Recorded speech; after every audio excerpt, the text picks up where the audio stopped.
திருச்சிற்றம்பலம். தென்னாடுடைய சிவனே போற்றி, எந்நாட்டவர்க்கும் இறைவா போற்றி. சிவனடியார்கள் திருக்கூட்டு அறக்கட்டளை பட்டுக்கோட்டை சார்பில் சிறப்பாக நடைபெற்று வருகின்ற சிவஞான போதம் விளக்க உரை நிகழ்ச்சியில் கடந்த மாதம் முதல் சூத்திரம் 2வது அதிகரணத்துல நல்லா இருந்தது. இப்ப மறுபடி கூட நான் பார்த்தேன் நானு. முதல்ல கேட்டோம். அப்புறமா இன்னொரு தடவை இடையில பார்த்தேன் நானு. அப்புறம் இப்ப ரீசெண்டா பார்க்கும்போது, அந்த சூட்சுமமான விஷயங்கள், ஏன்னா நம்ம எல்லாமே தூளமாகவே பார்த்துக்கிட்டே போயிட்டுருக்கிறோம். அதனாலயே நமக்கு நிறைய பிரச்சனைகள் வருகிறது. சூக்குமத்தை பார்க்க பார்க்க தான் வந்து பிரச்சனைகள் எல்லாமே தெளிவடையும் அப்படிங்கிற அந்த கருத்து வந்து சொல்லாமல் சொல்லப்பட்டிருந்தது உள்ளர. அதுல நான் கேட்கும்போது அது தோன்றின விஷயத்த நான் சொல்றேன் நான். அதாவது உலகம், உள்பொருள், அது வந்து தோற்றுவிக்கப்படுகிறது. உள்பொருள்னா இருக்குன்னு தானே அர்த்தம். அப்புறம் ஏன் தோற்றுவிக்கப்படுகிறது? இருக்கிற பொருள் தான். ஆனா அது வந்து சூக்குமமாக இருக்கிறது. அது தூலமாக விரித்து வைக்கப்படுகிறது. அதை செய்யறதுக்கு ஒருத்தன் வேண்டியதாக இருக்கிறது.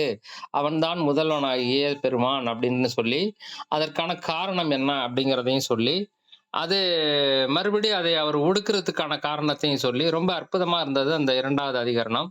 3வது அதிகரணத்துல என்ன விஷயங்கள் சொல்லப் போகிறார் என்பதை கேட்பதற்கு நானும் உங்களைப் போல மிகவும் ஆவலோடு இருக்கிறேன். ஐயா அவர்கள் தொடர்ந்து இந்த நிகழ்ச்சியை சிறப்பாக வழங்குமாறு நமது செயற்குழு உறுப்பினர் திரு ராஜ்மோகன் ஐயா அவர்களை அன்போடு கேட்டுக்கொள்கிறேன். நன்றி, வணக்கம். திருச்சிற்றம்பலம்.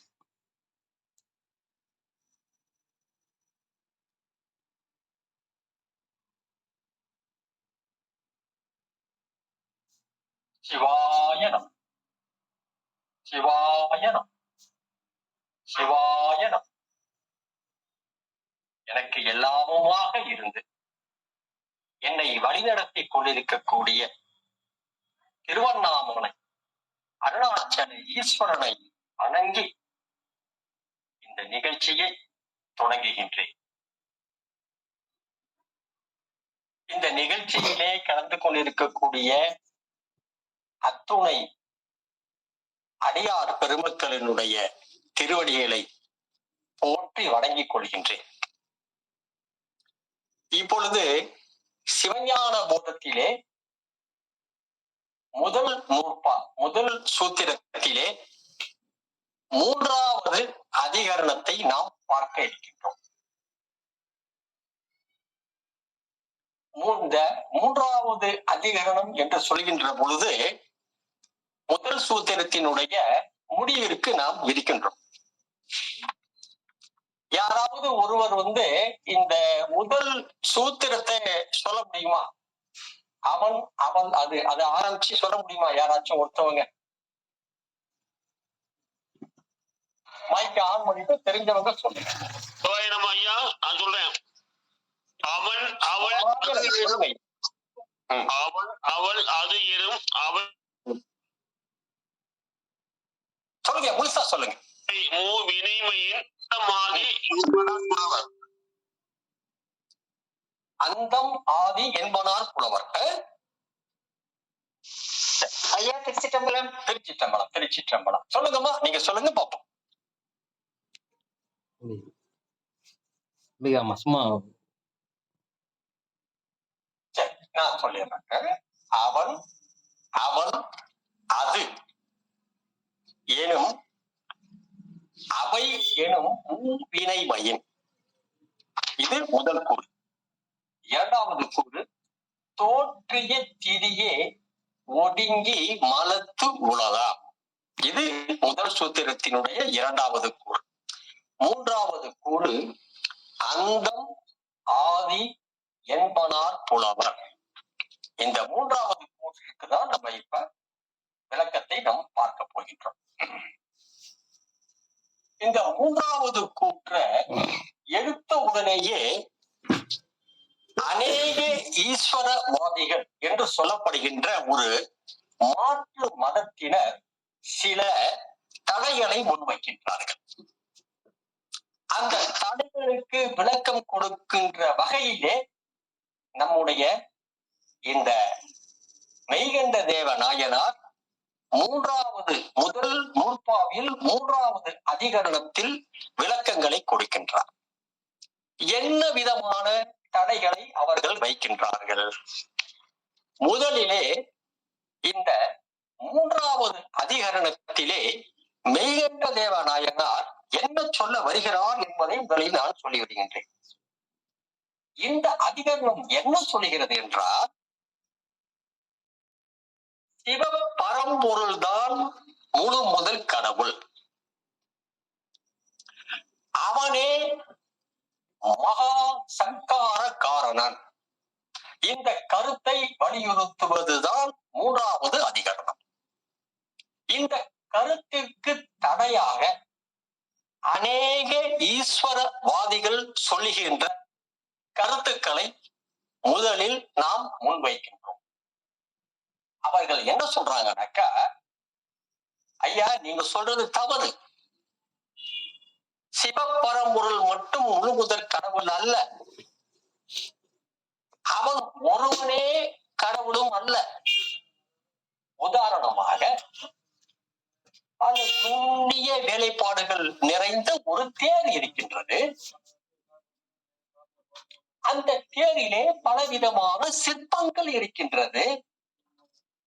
அந்த தேர் பார்ப்பதற்கு மிகவும் அழகாகவும் அற்புதமாகவும் தோற்றமளிக்கின்றது.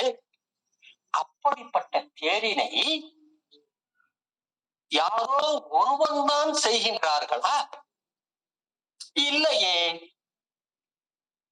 சக்கரம் செய்வதற்கு ஒரு தொழிலாளி, சிற்பங்களை செதுக்குவதற்கு தனியாக ஒரு தொழிலாளி, அதன் உள்ளே தேர்ந்த மர கட்டைகளை எல்லாம் எடுத்து அடுக்கி அதை தேராக உருவாக்குவதற்கும், அதன் உள்ளே சில தூண்களை நிப்பாட்டி கோபுரங்களை போட்டு கட்டுவதற்கும் பலர் சேர்ந்து அல்லவா இந்த தேரை நிர்மாணம் செய்கின்றார்கள். அதே போலத்தானே இந்த தேரினை விட மிக நுண்ணிய வேலைப்பாடுகள், மிக மிக நுணுக்கங்கள் நிறைந்த இந்த உலகமும், அப்படிப்பட்ட இந்த உலகத்தை சிவ பரம்பொருள் ஒருவனே செய்தான் என்று சொன்னால் நாங்கள் எப்படி ஐயா நம்புவது? எப்படி இந்த தேர் செய்வதற்கு பல தொழிலாளர்கள் சேர்ந்து ஒரு தேர் உருவாக்கப்படுகின்றதோ அதே போன்றுதானே இந்த உலகத்தை செய்வதற்கும் சிவ பரம்பொருள் ஒருவனால் நிச்சயமாக இயலாது. எல்லோரும் சேர்ந்துதானே அந்த உலகத்தை செய்திருப்பார்கள் என்று முதல் வாதத்தினை அநேக ஈஸ்வரவாதிகள் வைக்கின்றார்கள். அடுத்து சரி, அப்படியே எடுத்துக்கொண்டாலும் வேதங்களில் என்ன சொல்லப்பட்டிருக்கின்றது? வேதங்களில் பல இடங்களில் பிரம்மன், விஷ்ணு, இந்திரன், சூரியன், அக்னி போன்ற தேவர்களை எல்லாம் முழு முதற் கடவுளாக சித்தரிக்கப்பட்டிருக்கின்றது. அப்படி என்றால் நீங்கள் வேதங்களை பொய் என்று சொல்கின்றீர்களா? வேதங்களை படைத்தது யார்? சிவ பரம்பொருள் தானே படைத்ததாக நீங்கள் சொல்கின்றீர்கள். அப்படி நீங்கள் சிவ பரம்பொருள் படைத்ததாக சொல்லப்பட்ட அந்த வேதங்களே கடவுளால் பலர் இருக்கின்றார்கள் என்று ஒத்துக்கொள்கின்றதே. அதற்கு உங்களுடைய பதில் என்ன என்று இரண்டாவது வாதத்தினை வைக்கின்றார்கள். மூன்றாவதாக மற்றொன்றை வைக்கின்றார்கள். இந்த உலகமானது இயற்கை பொருளாலும் செயற்கை பொருளாலும் ஆனதுதானே. உங்களுடைய வாதத்தின்படி இயற்கை பொருள்களை எல்லாம் உங்களுடைய சிவ பரம்பொருளே படைத்ததாக இருக்கட்டும். பஞ்சபூதங்கள், சூரியன், சந்திரன் போன்ற பல இயற்கை பொருள்களை உங்களுடைய சிவ பரம்பொருளே படைத்ததாக இருந்தாலும் கூட நாம் உபயோகிக்கின்ற இந்த ஆடை நெசவாளியால் உருவாக்கப்பட்டது அல்லவா? அந்த பானையானது ஒரு கைதேர்ந்த குயவனால் உருவாக்கப்பட்டது அல்லவா? இதோ நீங்கள் அமர்ந்திருக்கீங்களே நாற்காலி, மேஜை, இதையெல்லாம் ஒரு கைதேர்ந்த ஒரு தச்சு தொழிலாளியால் உருவாக்கப்பட்டது அல்லவா? இப்படி இருக்கையில் உலகத்திலே இருக்கக்கூடிய பொருள்களை சிவ பரம்பொருள் ஒருவன் மட்டும்தான் உருவாக்கினான் என்று நீங்கள் சொல்கின்றீர்களே, அதை நாங்கள் எப்படி ஏற்றுக்கொள்வது? இயற்கை பொருளை சிவபரம்பொருள் தோற்றுவித்தான், ஏற்றுக்கொள்கின்றோம். ஆனால் செயற்கை பொருள்களை யார் தோற்றுவித்தது? உயிர்கள், அங்கு இருக்கக்கூடிய கை வினைஞர்கள் அல்லவா தோற்றுவித்தார்கள்? சிவ பரம்பொருள் தோற்றுவிக்கவில்லையே. இந்த உலகத்தை இறைவன் தோற்றுவித்தான், சிவ பரம்பொருள் தோற்றுவித்தான் என்று நீங்கள் சொல்வதை நாங்கள் எப்படி ஏற்றுக்கொள்ள முடியும்? யார் கேட்கின்றார்கள்? அநேக ஈஸ்வரவாதிகள் கேட்கின்றார்கள்.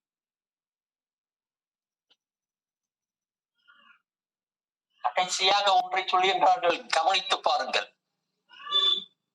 உங்களுடைய சைவ சித்தாந்தம் என்ன சொல்லுகின்றது?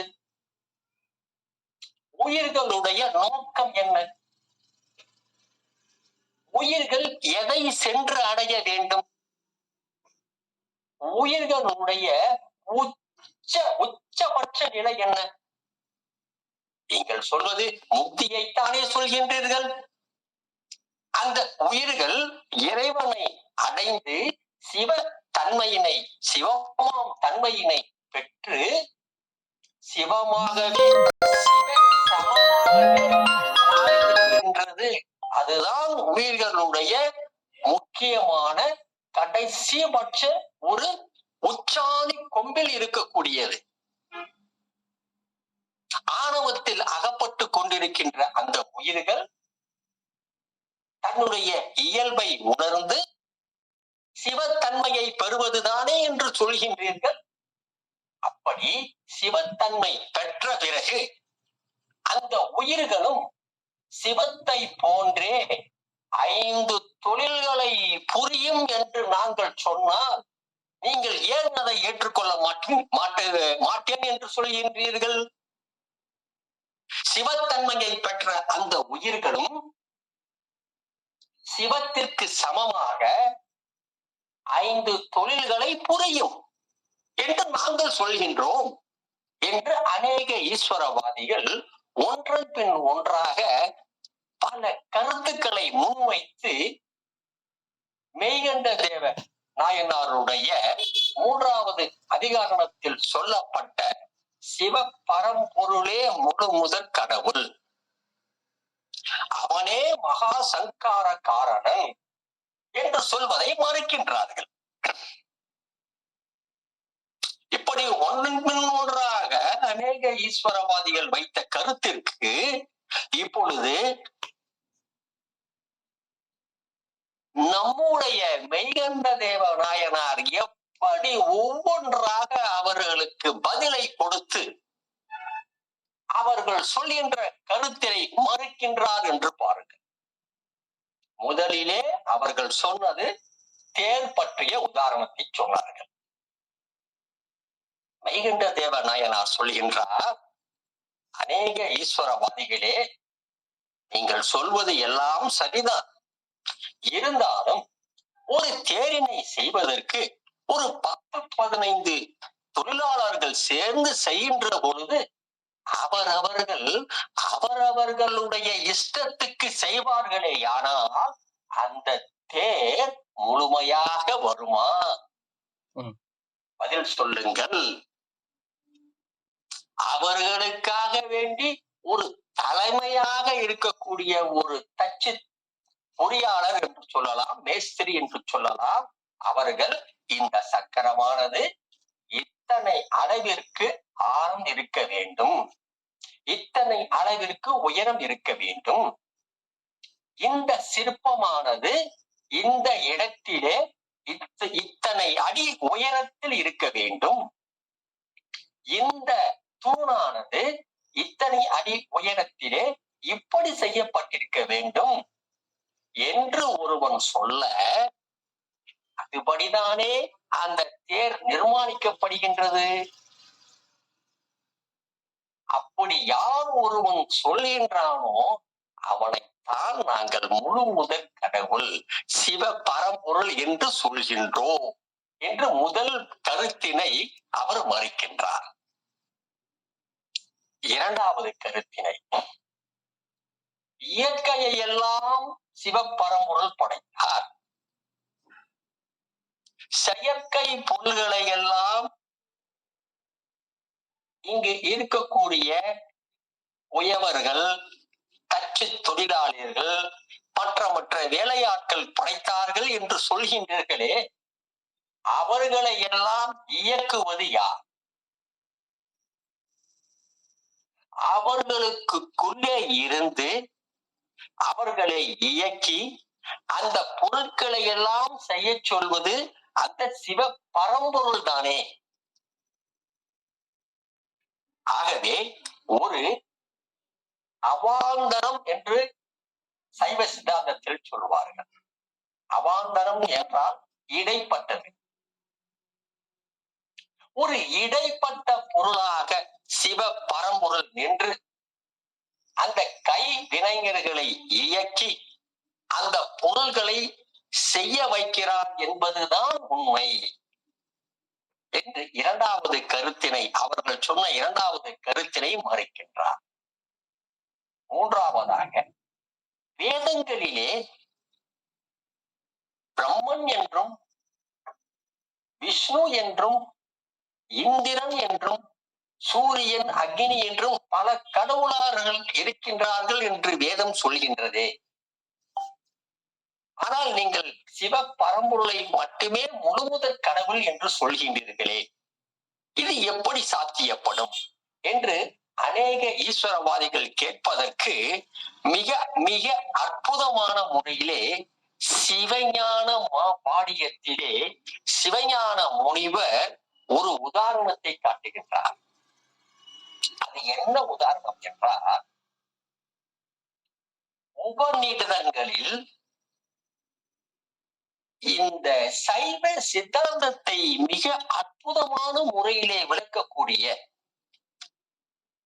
ஸ்வேதாசுவதரம் என்ற ஒரு உபநிடத்திலே 3வது அத்தியாயத்தில் முழுவதுமாக பேசப்படுவது இதை பற்றித்தான்.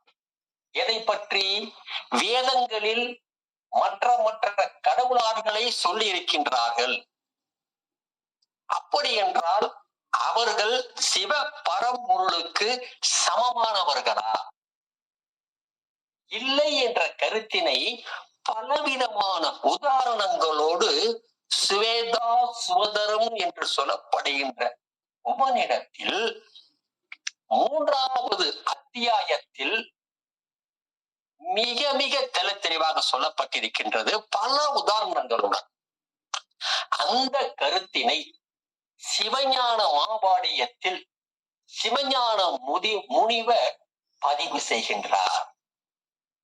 என்ன சொல்கிறார் என்றால், சிவ பரம்பொருள் அவர்களை எல்லாம் இயக்கி இந்த அவாந்தரம் என்று சொல்கின்றோம் அல்லவா, அந்த அவாந்தரமாக இடைப்பட்ட பொருளாக அந்த பிரம்மனையும் விஷ்ணுவையும் ருத்ரனையும் ஏனைய கடவுளார்களையும் வைத்து தான் என்ன நினைக்க வேண்டும், தான் என்ன செய்ய வேண்டுமோ தான் நினைத்ததை சிவ பரம்பொருள் செய்து முடிக்கின்றார். ஆகவே பல கடவுளார் இருந்தாலும் அவர்களை இயக்குவது சிவ பரம்பொருளே என்று சொல்லி அந்த கருத்தினையும் மெய்கண்ட தேவர் மறுக்கின்றார். அடுத்ததாக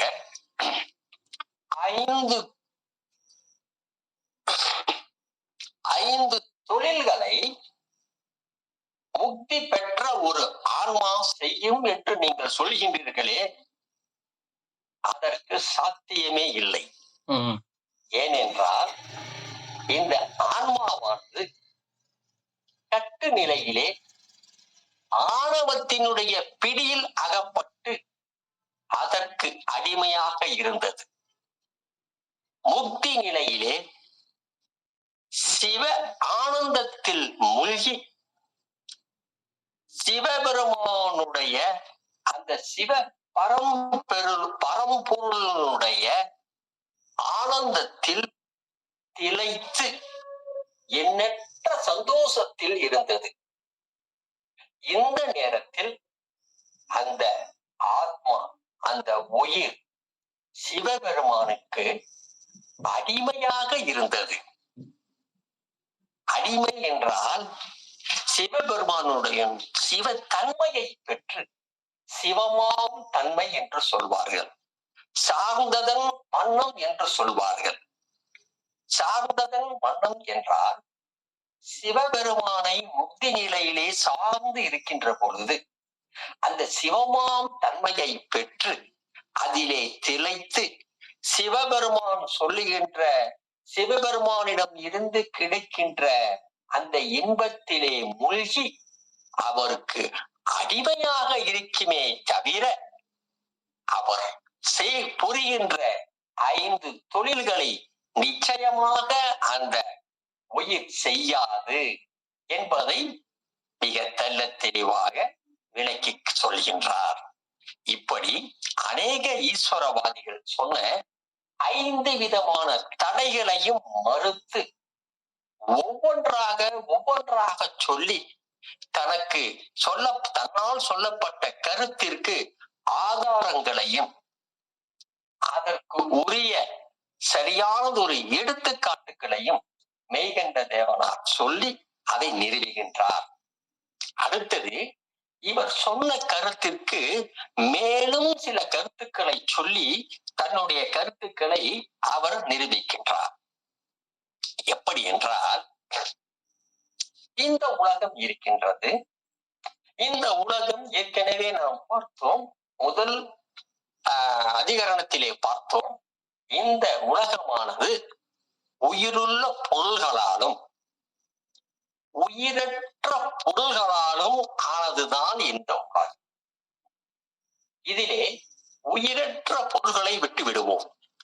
உயிருள்ள பொருள்களான இந்த அவன், அவள் இவை இரண்டும் சேர்ந்தது உயிருள்ள பொருள்கள். இந்த உயிருள்ள பொருள்கள் தனக்கு இருக்கக்கூடிய அறிவு என்ன? சுட்டி அறிகின்ற அறிவு. அதோ அங்கே ஒரு மரம் இருக்கின்றது, இதோ இங்கே ஒரு இருக்கை இருக்கின்றது, எனக்கு பக்கத்திலே என்னுடைய சகோதரன் அமர்ந்திருக்கின்றான். இப்படி சுட்டி அறிகின்ற அறிவை உடையதுதான் இந்த உயிர்கள். ஆனால் இறைவனுடைய அறிவோ சுட்டி அறிகின்ற அறிவு அல்ல. சுதந்திரமானது, தன்மயத்தனானவன் தான் இறைவன். இந்த உயிர்களானது தனக்கு முன்னே, இப்பொழுது ஒரு சின்ன உதாரணத்தை சொல்கின்றேன் பாருங்கள்.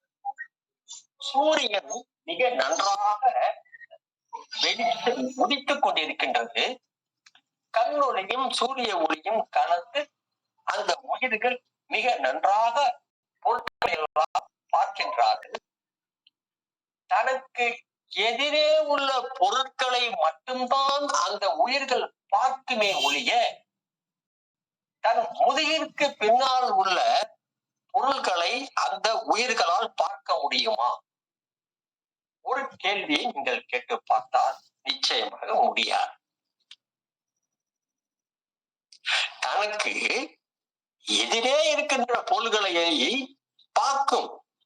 ஆனால் அதிலும் சில நிபந்தனைகள் இருக்கின்றன. ஒரு குறிப்பிட்ட தூரத்திற்கு உள்ள பொருள்களை மட்டும்தான் இந்த உயிர்களால் பார்க்க முடியும். அதற்கு அப்பால் உள்ள பொருட்களை பார்க்க முடியுமா? ஏனென்றால் சூரியன் உதித்துக் கொண்டிருக்கிறது, வெளிச்சம் இருக்கின்றது, இருள் இல்லை. நிச்சயமாக முடியாது.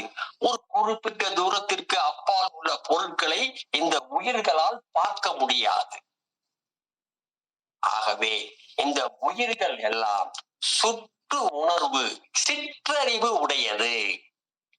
ஆனால் சிவபரம்பொருளோ சுதந்திரமானவன், பேரறிவு கொண்டவன். எத்தனை புவனங்களில் இருக்கக்கூடிய பொருட்களையும் கன நேரத்தில் அவன் அறிந்து கொள்வான். அவனுக்கு முன்னால் உள்ள பொருள், பக்கத்தில் உள்ள பொருள், பின்னால் உள்ள பொருள் என்று எதுவுமே கிடையாது. அனைத்தையும் கன நேரத்தில் அவன் அறிந்து கொள்வான். அவனுடைய அறிவு சுட்டி அறியும் அறிவு அல்ல, பேரறிவு. சுதந்திரமுடைய அவன் தன்மயத்தன் என்று தன்னுடைய குணங்களில் ஒன்றாக கொண்டவன். ஆனால் இந்த உயிர்கள் இருக்கின்றதே அவை அப்படி அல்ல. சுட்டு உணர்வை உடையது. தனக்கு முன்னால் உள்ள பொருட்களை மட்டும்தான் பார்க்க முடியும்.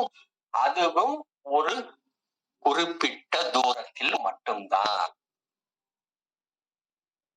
ஆக சுட்டு உணர்வு உடைய இந்த உயிர்கள் எப்படியோ இதே போலத்தான் பிரம்மன், விஷ்ணு, ருத்ரன், மகேஸ்வரன், சதாசிவன் போன்றவர்கள்.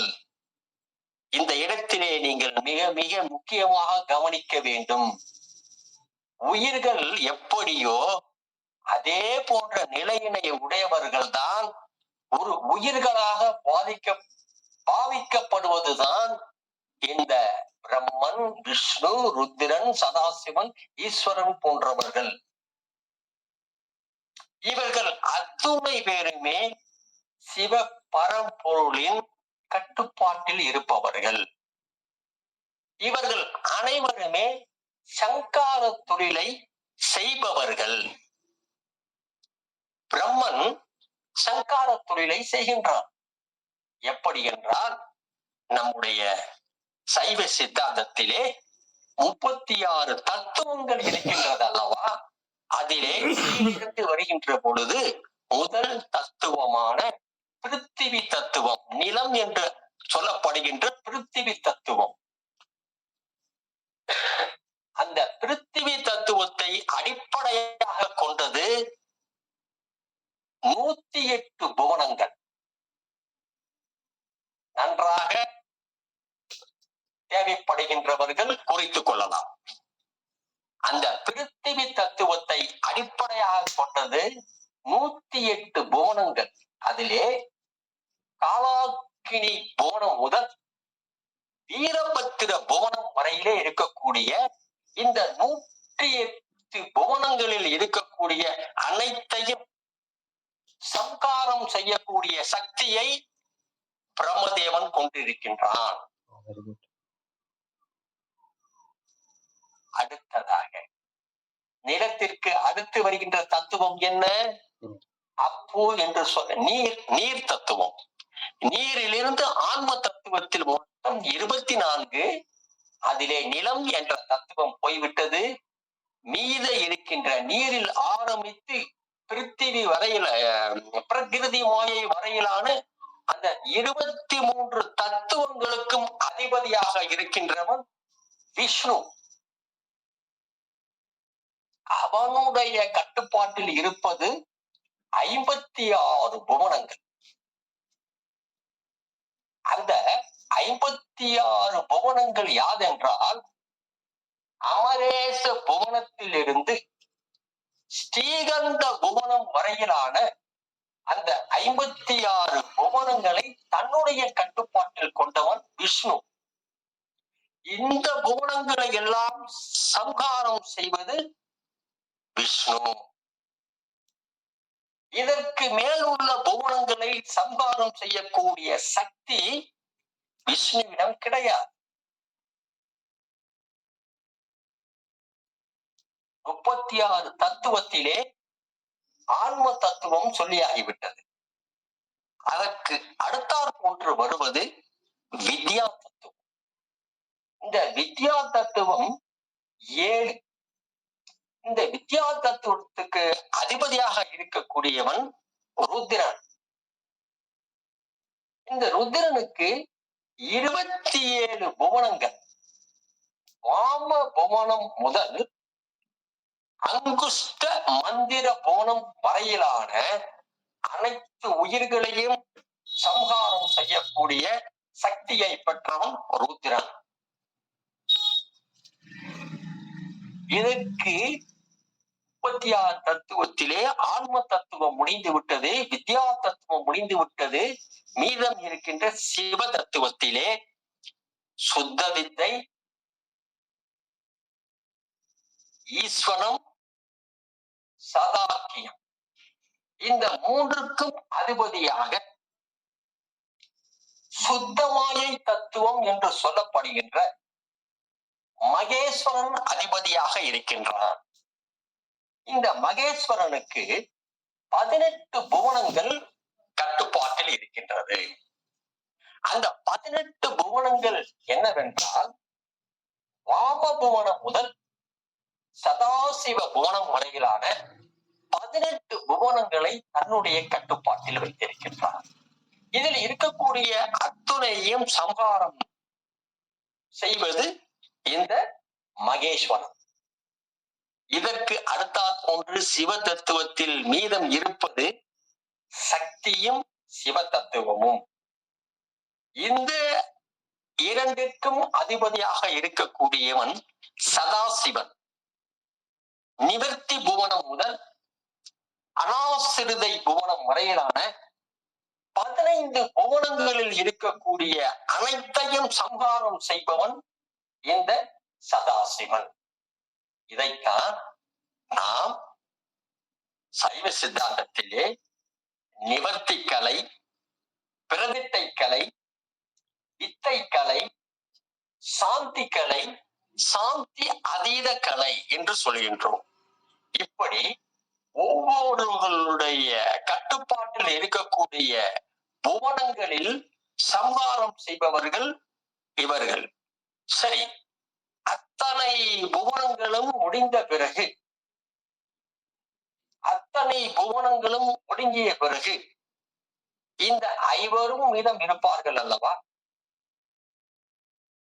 இந்த ஐவரையும் சம்ஹாரம் செய்து தன்னுள்ளே ஒடுக்கிக் கொள்கின்றவன் தான் சிவ பரம்பொருள் என்று சொல்லப்படுகின்ற மகா சங்காரன்.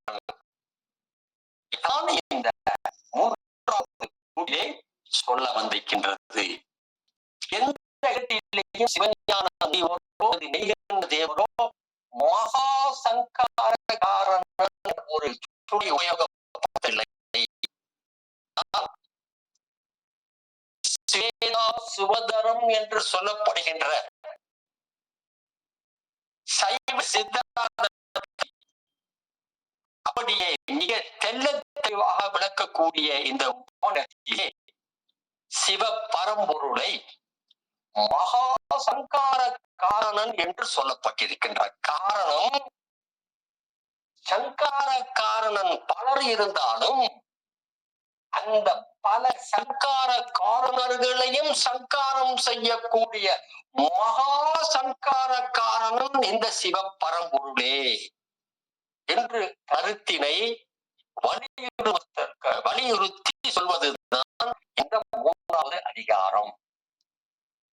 அதோடு மட்டுமல்லாமல் அந்த முக்தி அடைந்த உயிர்களானது சிவ பரம்பொருளுக்கு சமமாக செயலாற்றும் என்பதை மறுத்து சிவ பரம்பொருளுக்கு அடிமையாகத்தான் இருக்கும்.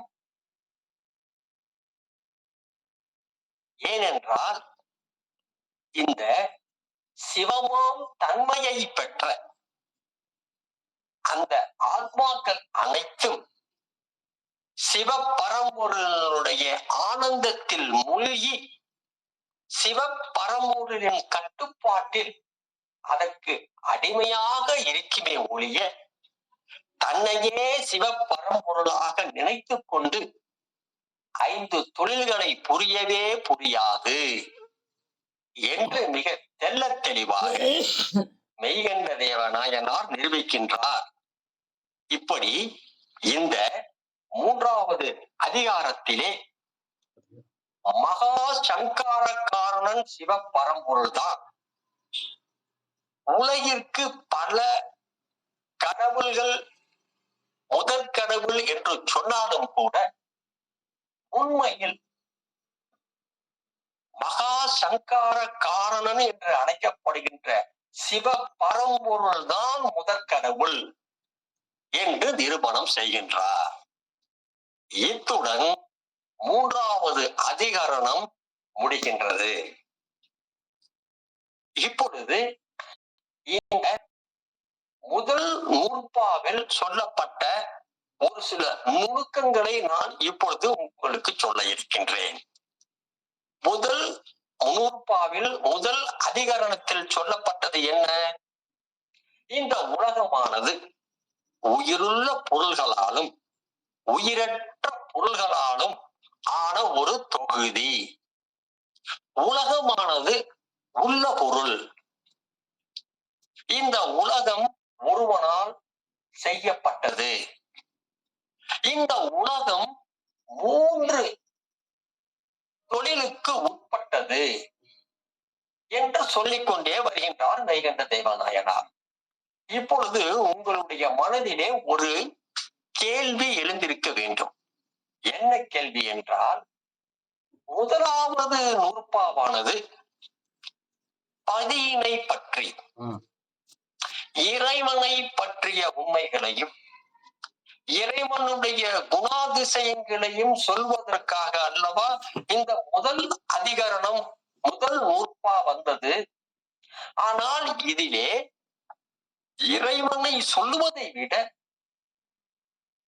உலகத்தை மாயையை பற்றியே பல இடங்களில் சொல்லி இருக்கின்றாரே மெய்கண்ட தேவநாயனார். இதற்கு என்ன காரணம் என்ற ஒரு கேள்வி உங்களுடைய மனதிலே எழுந்திருக்குமேயானால் அதற்குரிய பதில் இதுதான். சைவ சித்தாந்தத்திலே தூள அருந்ததி நியாயம் என்று ஒன்று இருக்கின்றது.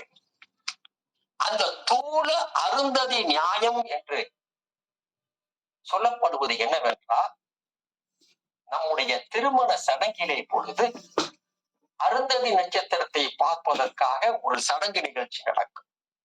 அதிலே வசிஷ்டர் முதலான சில முனிவர்கள் சேர்ந்த ஒரு நட்சத்திரங்கள் குழுமி இருக்கும். முதலிலே அந்த மணப்பெண்ணுக்கு அதோ தெரிகின்றது பெரியதாக ஒரு நட்சத்திரம், அது வசிஷ்டர் என்று சொல்லப்படுகின்ற நட்சத்திரம். அதுக்கு பக்கத்திலே மிக நுண்ணியதாக ஒன்று தெரிகின்றது அல்லவா, அதுதான் அருந்ததி நட்சத்திரம் என்று சொல்வார்கள். எடுத்த உடனேயே நுண்ணியதாக தெரிகின்ற அருந்ததி நட்சத்திரத்தை சொல்லாமல் பெரியதாக தெரிகின்ற வசிஷ்ட நட்சத்திரத்தை சொல்லி அதற்கு அருகாமையிலே தெரிவதுதான் அருந்ததி நட்சத்திரம் என்று சொல்வார்கள். இதை சைவ சித்தாந்தத்தில் தூள அருந்ததி நியாயம் என்று சொல்வார்கள். அந்த நியாயத்தின்படி நாம் கண்ணுக்கு தெரிந்த இந்த உலகத்தை பற்றி பல விஷயங்களை சொல்லி உலகம் இப்படிப்பட்டது, இதெல்லாம் சேர்ந்ததுதான் இந்த உலகம், இந்த உலகமானது 3 தொழிலுக்கு உட்படும் இந்த உலகமானது சிவ பரம்பொருளினால் செய்யப்பட்டது. இந்த உலகம் ஒடுங்குகின்ற பொழுது மாயையிலே சென்று ஒடுங்கும். மாயை என்பது உலகம் உண்டாவதற்குரிய முதற் காரணமாக இருந்தாலும் கூட, ஏற்கனவே நான் சொன்னது போல, சேற்றில் முளைத்த செந்தாமரை, தாமரை கிழங்கிலிருந்து அந்த தாமரை வந்திருந்தாலும் கூட நாம் சேற்றில் முளைத்த செந்தாமரை என்றுதானே சொல்கின்றோம். அதே போல இந்த உலகமானது மாயையிலே சென்று, தன்னுடைய முதற் காரணமான மாயையிலே சென்று ஒடுங்கினாலும் கூட, அதை இறைவனிடத்திலே சென்று ஒடுங்கியதாக நாம் கருத்திலே கொள்வோம் என்றெல்லாம் ஒன்றாக சொல்லி, கடைசியிலே இறைவன் தான், சிவ பரம்பொருள் தான் முழு முதற் கடவுள், அவனே மகா சங்கார காரணன் என்று கடைசியிலே சொல்லி ஒன்றாக உலக தெரிந்த பொருளான உலகத்தை பற்றி சொல்லி, தெரியாத பொருளான இறைவனை நமக்கு விளக்கி சொல்வதற்கு மெய்கண்ட தேவநாயனார் முயற்சி செய்திருக்கின்றார். இந்த சிவஞான போதத்தை கற்பதற்கு முன்பாக நாம் எந்த நூலை கற்க வேண்டும் என்பதையும் நான் முன்பே சொல்லியிருந்தேன். திருமுறைகளையும் திருவாசகங்களையும் திருமந்திரத்தையும் கற்றவர்கள், ஏனென்றால் அது சரியை, கிரியை, யோகத்தை பற்றி சொல்வதுதான் அந்த திருமுறைகளும் திருவாசகமும் திருமந்திரமும். இவற்றையெல்லாம் கற்று முடித்த பிறகு 10வது முடித்து விட்டு எப்பொழுது 12வது முடித்த பிறகு எப்படி நாம் மேற்படிப்புக்கு செல்கின்றோமோ, அதே போல இவற்றையெல்லாம் திருமுறைகளையும் திருவாசகங்களையும் கற்றவர்கள் இந்த ஞானவாத நூலான சிவஞான போதத்திற்கு வர வேண்டும். சரியவாதம், கிரியவாதம், யோகவாதம் என்று சொல்லப்படுகின்ற அந்த நூல்களை கற்ற பிறகு ஞானவாதத்தினுடைய திறவுகோலாக அந்த மூன்றும் இருக்கின்றது. ஞானவாதம் என்பது என்னவென்றால் சிவஞான போதம். இந்த சிவஞான போதம் எதற்கு திறவுகோலாக இருக்கின்றது என்றால், வீடு வேறு பெறுவதற்கு திறவுகோலாக இருக்கின்றது என்று சொல்லி, இந்த முதலாம் அதிகாரம், முதலாம் அதிகரணம் சூத்திரம் இத்துடன் முடிவடைகின்றது. இந்த முதலாம் அதிகரணத்திலே அடியார் பெருமக்களுக்கு இருக்கக்கூடிய எந்த சந்தேகங்கள் இருந்தாலும் தற்போது நீங்கள் கேட்கலாம். ஏதோ நாங்கள் இதை கேட்டால் தவறாக நினைத்து விடுவார்களோ என்று நீங்கள் நினைக்காதீர்கள். ஒருவேளை நீங்கள் கேட்கின்ற கேள்விகளுக்கு அடியனுக்கு பதில் தெரியவில்லை என்றால், அதற்குரிய நூல்களை எடுத்து அதை பார்த்து ரெஃபர் செய்து பிறகு உங்களுக்கு அதை நாங்கள் தெரியப்படுத்துவோமே ஒழிய, நிச்சயமாக யாரையும் இது போல கேள்வி கேட்டு எங்களை சிக்கலிலோ சங்கடத்திலோ ஆழ்த்தி விட்டீர்கள் என்று நாங்கள் நினைக்க மாட்டோம்.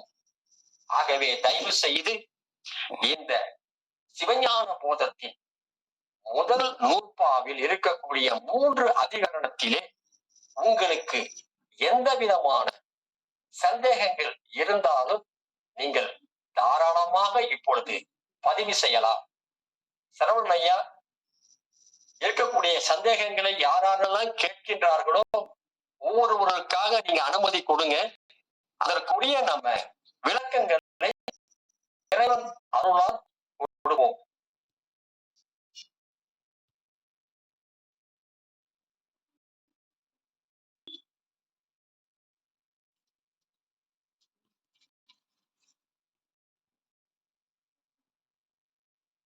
திருச்சிற்றம்பலம். நல்லா அருமையா இருந்ததுங்க ஐயா. முதல் நூற்பாவை மிக சிறப்பாக முடித்திருக்கிறீர்கள். இதை வந்து கேள்வி கேட்கறதுக்கு தயாரா இருக்கிறவங்க உங்களுடைய கைகளை உயர்த்துமாறு கேட்டுக்கொள்கிறேன். இது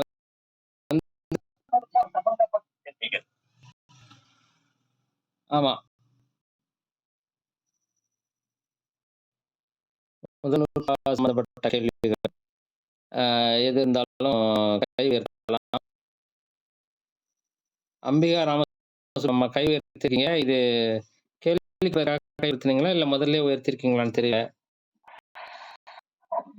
முதல்லதான் ஐயா நான் ஒரு 2 வாரம் வரல.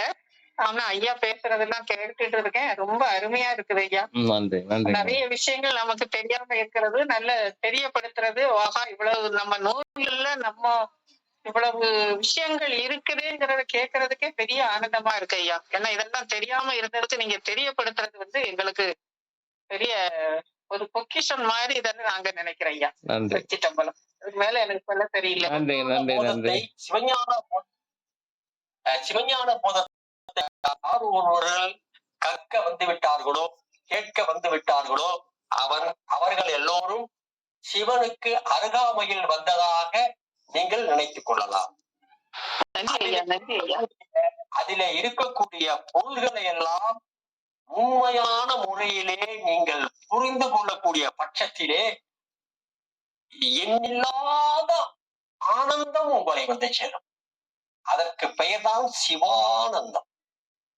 சொல்லப்படுகின்ற கருத்துக்களை ஊன்று கவனித்து பார்க்கையிலே இவ்வளவு நுணுக்கமான முறையிலே மெய்கின்ற தேவ நாயனார் இந்த சித்தாந்த கருத்துக்களை பதிவு செய்திருக்கின்றார் என்று நினைக்கின்ற பொழுது நாம் நினைத்து நினைத்து ஆனந்தப்படலாம்.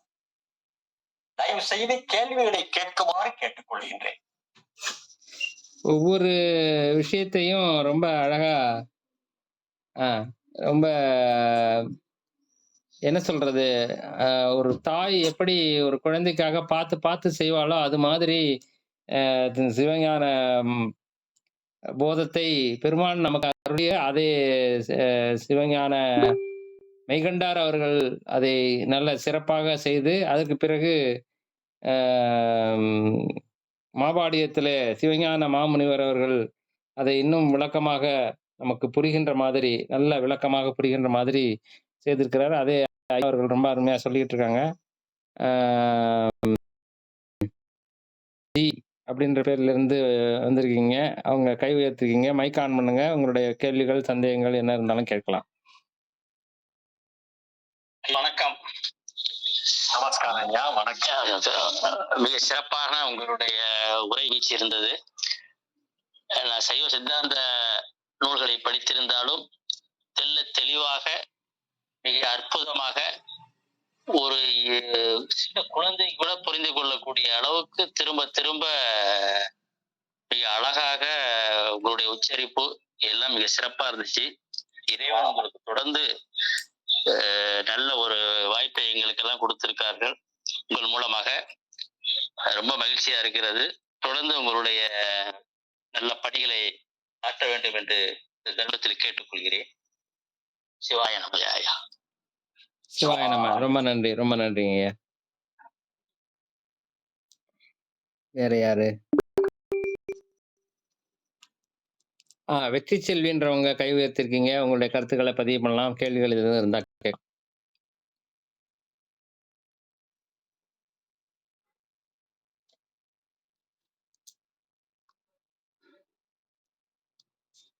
சரி, ஓகே.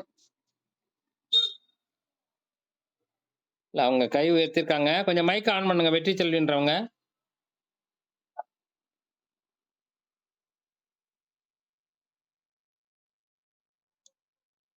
சரி ஐயா, இது ஒன்றும் ப்ராப்ளம் இல்லை. அது மைக் ஆன் பண்ணாம பேசிட்டு இருக்கேன். சரிங்க ஐயா, நான் வந்து சித்தாந்தம் 3 தொகுப்பு முடிச்சிருக்கேன். சித்தாந்தம் 3 தொகுப்பு முடிச்சிருக்கேங்க ஐயா நெய்வேலியில. ஐயா பேராசிரியர் பாடம் நடத்தும் போது நடுவர் பேப்பர் எல்லாம் சொல்லுவோம். சரி அந்த சூத்திரம் தண்ணிருந்தும் பார்க்காம சொல்லுவாரு, அதையும் சொல்லுவோம். ஆனா அதுல உள்ள மீனிங் மட்டும் கரெக்டா சொல்றது இல்லைன்னு அவர் ரொம்ப வருத்தப்பட்டு சொல்லிட்டு இருந்தாரு. இப்பதான் மீனிங் எல்லாம் கத்துக்கிட்டு ஒரு 5 தரவா படிச்சா. அது சிவஞான போதத்துல இருந்தும் சிவஞான சுவாமிகள் சொன்ன சிவஞான திறவு, சிவஞான போத திறவு அதெல்லாம் படிச்சு சொன்னா. அதே மாதிரி ஐயா முதல் நூற்பாக்கு கரெக்டா சொல்லியிருக்காரு. அவள் அது இந்த உலகம் சொற்பிரபஞ்சம் பொருட்பிரபஞ்சம் 2 தொகுதியோடதான் இந்த உலகம் அப்படின்னு சொல்லியிருக்காங்க. அது 3 அது தானே இது பண்ணாது, தொழில்படுத்த முடியாது, அசத்து இடம் அப்படின்னு சொல்லிட்டு அதெல்லாம் இதுல கரெக்டா சொல்லியிருக்கிறது கேளுங்கம்மா. உங்களுக்கு எந்த ஐயா இடத்துல நல்லா புரியுதுங்க ஐயா நல்லா சொல்லதான் புரியுது. போட்டேன். ஆமா என்னங்க ஐயா? உங்களுக்கு சந்தேகம் சந்தேகம்லாம் ஒண்ணும் தெரியலைங்க. நல்லா புரியுது அப்படிங்கிற கருத்தை வலியுறுத்திருக்காங்க. நன்றிங்கம்மா. அடுத்தது வேற யாரும் இல்லைங்கய்யா. நம்ம வந்து இது பண்ணிக்கலாம். மேலும் இப்பதான் கேட்கணும்னு அவசியம் இல்ல. நான் இந்த வீடியோவ போடுறேன். இந்த வீடியோல பார்க்குறவங்களும் அதுக்கு கீழ டிஸ்கிரிப்ஷன்ல ஐயாவுடைய நம்பர் குடுத்துருக்கேன். அதுக்கு உங்களுடைய கேள்விகளை நீங்க கேட்கலாம்.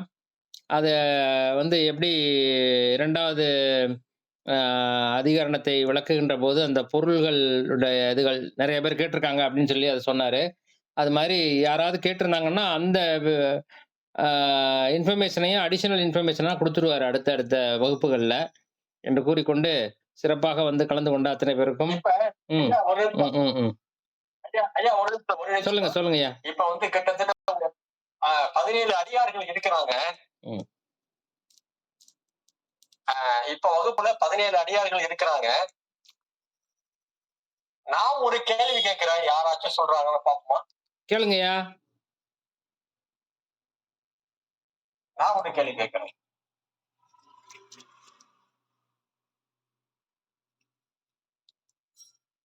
புத்தி இப்ப இதுல இருக்கிற 17 பேர்ல வந்து தொடக்க நிலையில எத்தனை பேர் இருக்கிறீங்க, இடைப்பட்ட நிலையில எத்தனை பேர் இருக்கிறீங்க, ஓரளவு நன்றாக தெரிந்த அருள் ஐயா போன்றவர்கள் எல்லாம் நல்லா படிச்சுக்கிட்டு வந்திருக்கேன்னு சொல்லியிருக்கிறாங்க. இது மாதிரி எத்தனை பேருக்கு எனக்கு தெரியாது. இருந்தாலும் என்னுடைய ஒரு கேள்வியை நான் உங்கள் முன் வைக்கின்றேன். மகா சங்காரத்தின் பொழுது நல்லா கவனிச்சுக்கீங்க. மகா சங்காரத்தின் பொழுது ஆன்மாக்கள் எங்க இருக்கும்? ஆன்மா என்று சொல்லப்படுகின்ற பதி பசு பாசம் என்று சொல்லப்படுகின்ற பதியாகிய இறைவன், பசுவாகிய உயிர்கள், பாசம் என்று சொல்லப்படுகின்ற ஆணவம், கண்மம், மாயை. இதிலே மகா சங்காரத்தின் பொழுது அனைத்தும் மகா சங்கார காரணனாகிய இறைவனிடத்திலே ஒடுங்கும் என்று மெய்கண்ட தேவர் சொல்லுகின்றார்.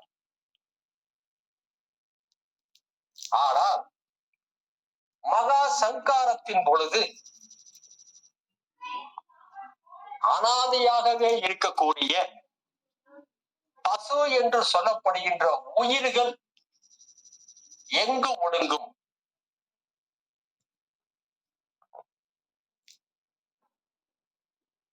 செடி கொடிகள்ல கிடக்கும் ஐயா. ஐயா, மாயையில் ஒடுங்கும் ஐயா. ஐயா, கை உயர்த்துங்க, கை உயர்த்துங்க. நான் சொல்றேன் நானு. மாயையில் ஐயா, நான் சொல்றேன். ஐயா, சொல்லுங்கம்மா. ராஜம் ஐயா, பாலகிருஷ்ணன். மாயையில் ஒடுங்கும் ஐயா. சிவத்தில் ஒடுங்கும், இல்லைன்னா மாயையில் ஒடுங்கும். மாயையில் ஒடுங்கும் உயிர்கள் எல்லாம். சரி, இதுக்கு நான் பதில் சொல்லிடுறோமா? உயிர்கள் பசு என்று சொல்லப்படுகின்ற உயிர்களானது அனாதி, ஆதியும் அந்தமும் இல்லாதது. ஆகவே மாயை என்று சொல்லப்படுகின்ற முதல் காரணத்தில் இந்த உலகம் ஒடுங்கிமே தவிர உலகத்தில் இருக்கக்கூடிய அத்துணை பொருட்களும் ஒடுங்கிமே தவிர நிச்சயமாக உயிரானது அங்கு சென்று ஒடுங்காது. ஐயா, சிவத்தில் ஒடுங்கும் என்ன சொல்கிறது என்றால், கேளுங்க, கேளுங்க. இங்கு இருந்து தோன்றியதோ அங்கேயே ஒடுங்கும். இது நம்முடைய சைவ சித்தாந்தத்தின் சத்காரியவாதம். உங்களுடைய கூற்றின்படி சிவத்தில் சென்று ஒடுங்கும் என்றால் அந்த உயிர்களானது சிவத்தில் இருந்து தோற்றுவிக்கப்பட்டதா? பதி பசு பாசம் மூன்றும் அனாதி, முப்பொருள் உண்மை என்று சொல்லப்படுகின்ற இந்த சைவ சித்தாந்தத்தினுடைய அடிப்படையே பொய்யாகி விடுகின்றதே. எப்படி அது சிவத்தில் சென்று ஒடுங்கும்? ஐயா, முக்தி அடைஞ்ச உயிர்கள், நான் சொல்றது முக்தி அடைஞ்ச உயிர்கள் வந்து சிவத்தில் ஒடுங்கும் இல்லையா? அந்த மும்மலங்கள். நான் ஆரம்பத்திலே சொன்னேன், இந்த கேள்வியை கவனிக்கன்னு சொன்னேன். நான் முக்தியை பற்றி பேசவே இல்லை. மகா சங்காரத்தின் பொழுது முக்தி அடைந்த உயிர்களை பற்றி நான் பேசவில்லை. அதை விட்டுவிடுங்கள். மகா சங்காரத்தின் பொழுது உயிர்கள், முக்தி அடையாத உயிர்கள் எங்கு சென்று ஒடுங்கும்? இதுதான் கேள்வி. புத்தி அடைந்த உயிர்களை பற்றி ஐயா அடுத்தவங்க வாய்ப்பு கொடுங்க ஐயா. இயற்கையான செடி கொடி மரங்கள்ல இருக்கும் ஐயா. எப்படி இருக்கும்? எல்லாமே இயற்கையில உள்ள செடி கொடி மரங்கள் இருக்குல்ல ஐயா, நீங்க நீங்க தயவு செய்தமா உங்களுடைய கருத்து வந்து எங்களை செய்ய வைக்கின்றது.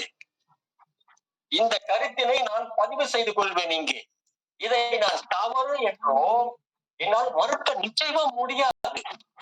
இந்த கருத்தை நான் அடுத்ததிலே நிச்சயமாக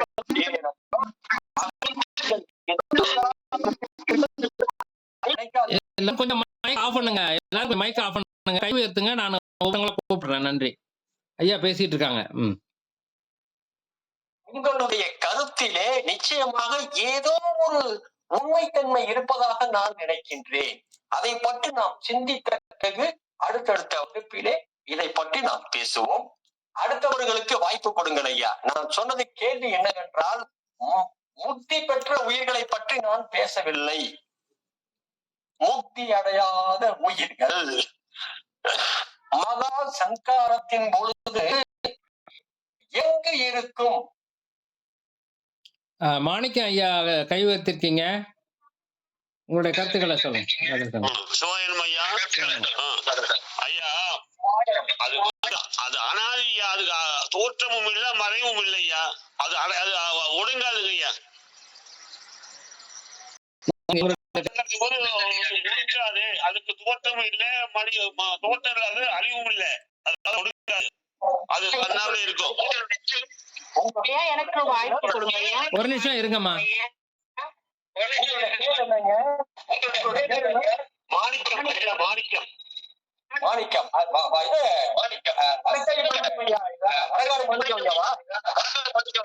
ஆமா ஐயா, ஆமாங்க ஐயா. நன்றி நன்றி. அடுத்தவங்களுக்கு வாய்ப்பு. அடுத்தவங்க ரமணி மதிவாணன்றவங்க கை உயர்த்திருக்காங்க. அவங்க சொல்லுங்க.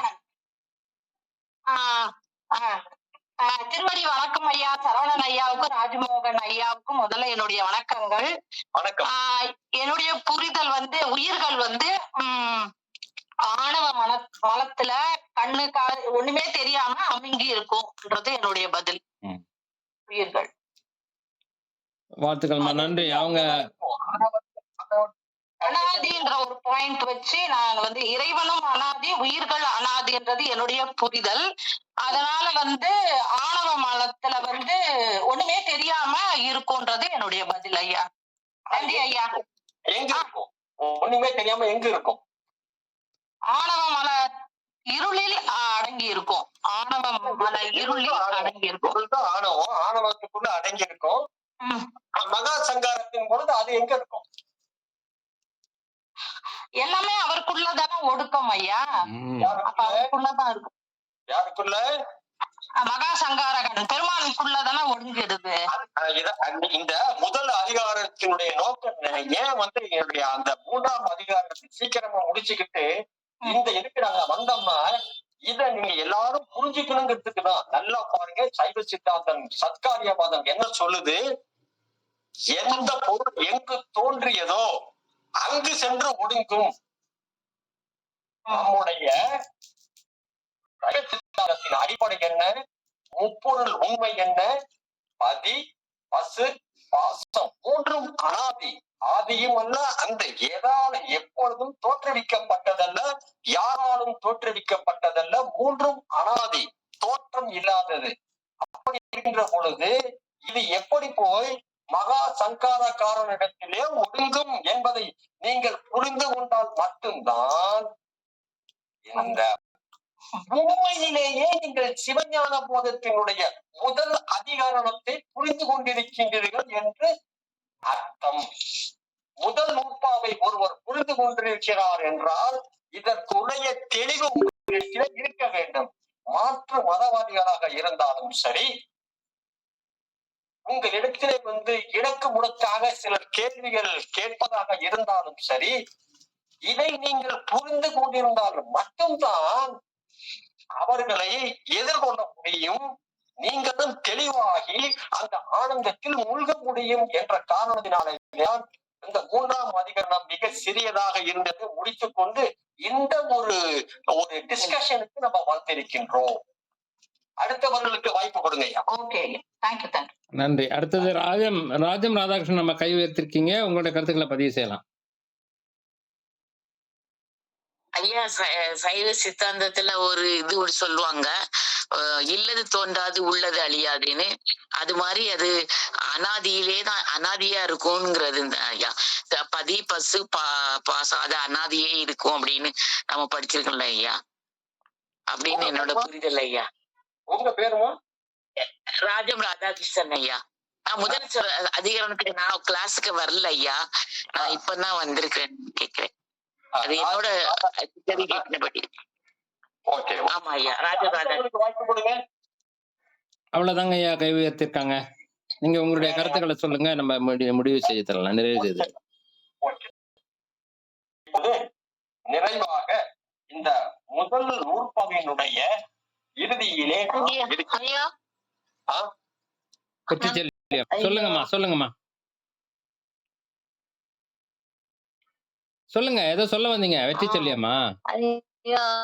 இறைவன் சுத்தமாயிலன்னு சொல்றேன். இறைவன் சுத்தமாயிலன்னு தோன்றினாரு. இறைவன் சுத்தமாயிலிருந்து தோன்றுச்சு. உயிர்கள் இறைவன் இல்லம்மா, அதுல புரிதல் கொஞ்சம் ப்ராப்ளம் இருக்கு. இல்ல அப்படிலாம் இல்ல. சுத்தமாயை அசுத்தமாயை எல்லாமே இறைவனிடத்திலிருந்து தோன்றியது. இல்ல, அது கன்ஃபியூஸ் பண்ணிக்கிறீங்க. பரவாயில்ல, இருக்கட்டும். அவர் ஐயா சொல்லட்டும். அந்த இதை கேளுங்க. மைக் ஆஃப் பண்ணிக்கங்க. ஐயா, நான் பேசலாமா? பேசுங்க ஐயா. இப்பொழுது நாம் சிந்தித்த வகையிலே பதி பசு பாசம் என்று சொல்கின்ற இந்த முப்பொருளை அடிப்படையாக கொண்ட சைவ சித்தாந்தத்தின் பதியும் பசுவும் பாசம் என்று சொல்லப்படுகின்ற ஆணவம், கண்மம், மாயை. பிறகு நான் இது என்னடா பாசம்ங்கிறது ஆணவம், கண்மம், மாயையோட இவர் நிறுத்திட்டாரு. 5ல சொல்லிருக்கிறாரு. கண்மேயம், மாயேயம், வேதானம் இதெல்லாம் வருமே. இது பிறகு வரக்கூடிய நூற்பாக்கள்ல நான் சொல்றேன். இப்பொழுது 3ஆக நிப்பாட்டிக்கிறேன். ஆணவம், கண்மம், மாயை. இது 3ம் சைவ சித்தாந்தத்தினுடைய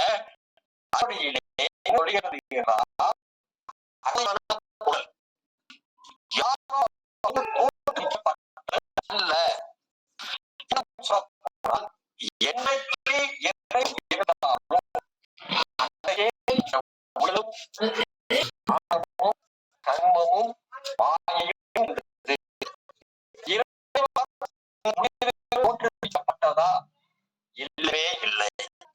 இறைவனால் தோற்றுவிக்கப்படாத ஒரு பொருள் இறைவனிடத்திலே ஒடுங்குமா என்ற ஒரு கேள்வியை வைத்தோமேயானால் சைவ சித்தாந்தம் அதற்கு உடன்படாது. எந்த ஒரு பொருள் தோன்றுவதற்கு காரணம் முதற் காரணமாக இருக்கின்றதோ அந்த முதற் காரணத்திலே அதற்கு பிறகு தோன்றிய அனைத்து பொருள்களும் அந்த முதற் காரணத்தில் ஒடுங்கும். ஆனால் தோற்றுவிக்கப்படாத இந்த உயிரானது நிச்சயமாக எந்த ஒரு பொருளிலும் ஒடுங்காது என்பதை அடியார்கள் மிக தெள்ள தெளிவாக புரிந்து கொள்ள வேண்டும். இப்படி புரிந்து கொண்டு மிக அற்புதமான முறையிலே பதிலை அளித்த மாணிக்கம் ஐயா அவர்கள் சொன்னதும் ராஜம் அம்மாள் சொன்னதும் இந்த உயிர்களானது எங்கும் ஒடுங்காது, அனாதியிலே அது எப்படி இருந்ததோ அப்படியே அந்த மகா சங்காரத்தின் பொழுதும் இருக்கும். இதுதான் உண்மை. மகா சங்காரத்தின் பொழுது 3 எல்லோரும் சொல்வார்கள், மகா சங்கார காரணன் மட்டும் இருப்பான் என்று சைவ சித்தாந்தம் ஏற்றுக்கொள்வது அது இல்லை. மகா சங்காரத்தின் பொழுது மகா சங்கார காரணம் இருப்பான், உயிர்கள் இருக்கும் பாசம் என்று சொல்லப்படுகின்ற ஆணவம், கண்மம், மாயை இருக்கும். இதிலே சற்று நுணுக்கி உள்ளே ஆராய்ந்தோமேயானால் ஆணவம் என்பது உயிர்களோடு சேர்ந்தும், கண்மம் மாயை என்பது தன்னுடைய முதற் காரணமான மாயையிலே ஒடுங்கி இறைவனுடைய சமவேத சக்தி, பிரிப்பில்லா சமவேத ஆற்றலோடு சென்று ஒடுங்கி அங்கு இறைவனை தாரகமாக கொண்டு, இறைவனை ஆதாரமாக கொண்டு கண்மமும் மாயையும் இருக்கும். இதுதான் இதற்குரிய விடை. இந்த மூன்று பொருள்களும் அனாதி. இந்த மூன்று பொருள்களுக்கும் என்றுமே அழிவு இல்லை.